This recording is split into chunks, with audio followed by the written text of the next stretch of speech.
Again. Yeah, welcome aboard, Nat. Welcome up to the welcome to the stage that nobody wants to be on because it means you're not out in the pitch. But first of all, how are you, and when are you expecting to be back? Yeah, obviously it's only a week ago, but it settled down really well, quicker than I think expected. Me being me, I'd like to say Saturday, but probably been a bit too optimistic. So maybe next week, hopefully, yeah. And what have you made of what you've watched so far in the first half? It feels very much like a kind of high-pressure game, doesn't it? Both sides maybe not wanting to lose at this stage. No, obviously it's a big game for both teams. I think we've had a few chances. Scoops had 2 headers. Jamesy at the end.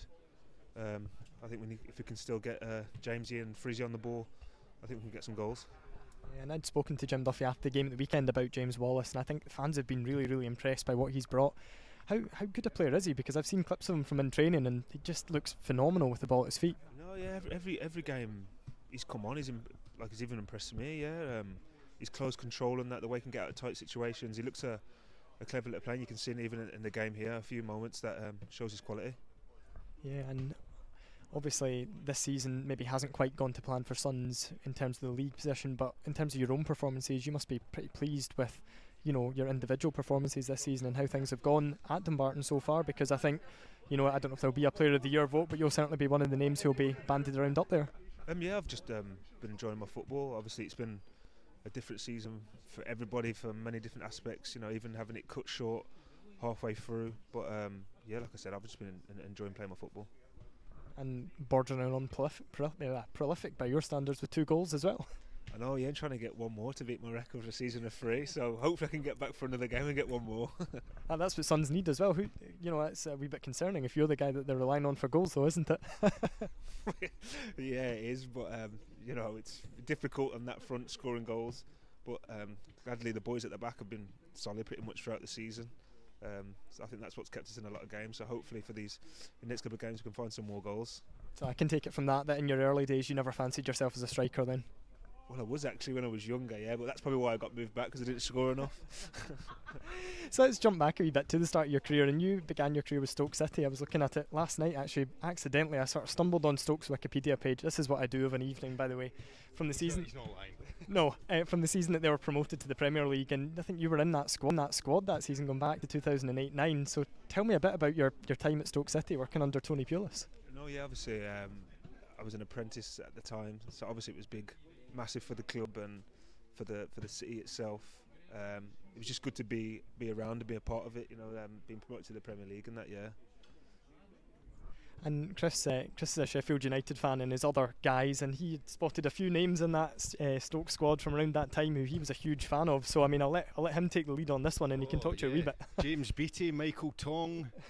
Loved those guys at Bramall Lane. No, yeah, they were good players. Beattie obviously had a great career in the Premier League, and Michael Tong as well was another good player. Technically, and that is very good, yeah.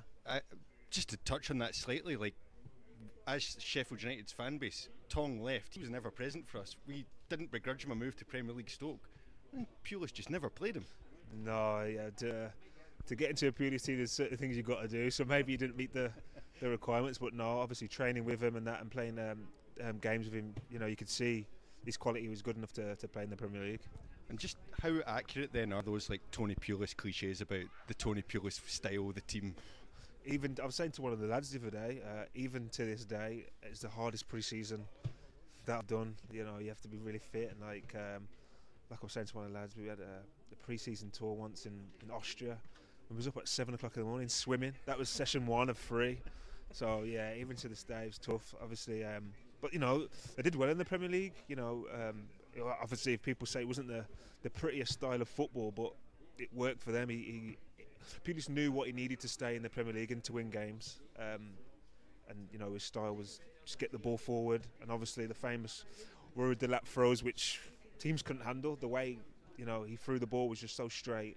It was difficult for teams to handle when they first got into the Premier League. I think teams would rather, at one point, I remember a game, I think it was against Hull, they would rather giving away corners than the long throw because it was so dangerous. It was Bose Myhill, wasn't it, I think? I was going to say, like, looking at that throw up close, it sounds daft to be talking about a throw-in, but for anybody who watched that team from the time, it was like everybody had seen long throws, but they'd never seen a long throw in the way that Rory de Lap chucked a ball. What was it like seeing that up close? Yeah, it was obviously they used to work on it in training. I think he used to do some. I think it was javelin or something. It was just to do with his technique, and it would work. That'd be worked on in training. I'm sure after one game, he was icing his shoulders. He was after the game, he was throwing the ball that much. But no, it was a good weapon for Stoke at the time. You've any tips for Nick McAllister, who I think fancies himself having a long throw, and by normal standards, it's not a bad effort, but it's not quite Rory Delap levels. No, I don't think anyone could get to Rory Delap's level. Like I said, it was just so straight and so quick. Like you said, most of the goals, it was so straight. All you need is the flick from anybody. It was going in. Before we stop talking about your time at Stoke, you've mentioned James Beattie, you've mentioned Tony Pulis. Is there any truth in the naked headbutt in the shower rumours that went round a couple of years ago that Tony Pulis apparently had a bit of a set to with James Beattie in the showers? Can you confirm if that happened? Yeah, it was true. It was true, yeah. Something to do with a Christmas night out, and they'd lost at Arsenal. And I think somebody went back on the word, and they both weren't happy. I feel so much better that I have that cleared up now. Just before we let you go though, Nat, for the rest of the season and potentially looking ahead to the playoffs, are you confident first of all that Suns will avoid the playoffs, and secondly, if it is to be a 9th place finish, are you confident that Suns will, have what it takes to get over the line and stay in League One for another season? Oh yeah, of course. Like I said, it's been a difficult season, but there is quality in the team, and the boys, we stuck together throughout the whole time, and I think that's the most important thing at this time in the situation, just to stick together, and we have done so far, and still obviously 45 minutes left to go, and if we can get a win here today, it'd be a big win to set us up for the last 2 games. Well, all the best, Nat. Thank you very much, and we hope that we don't see you back up here, because that means you're not on the pitch, so in the nicest way possible, we hope you aren't back, so all the best.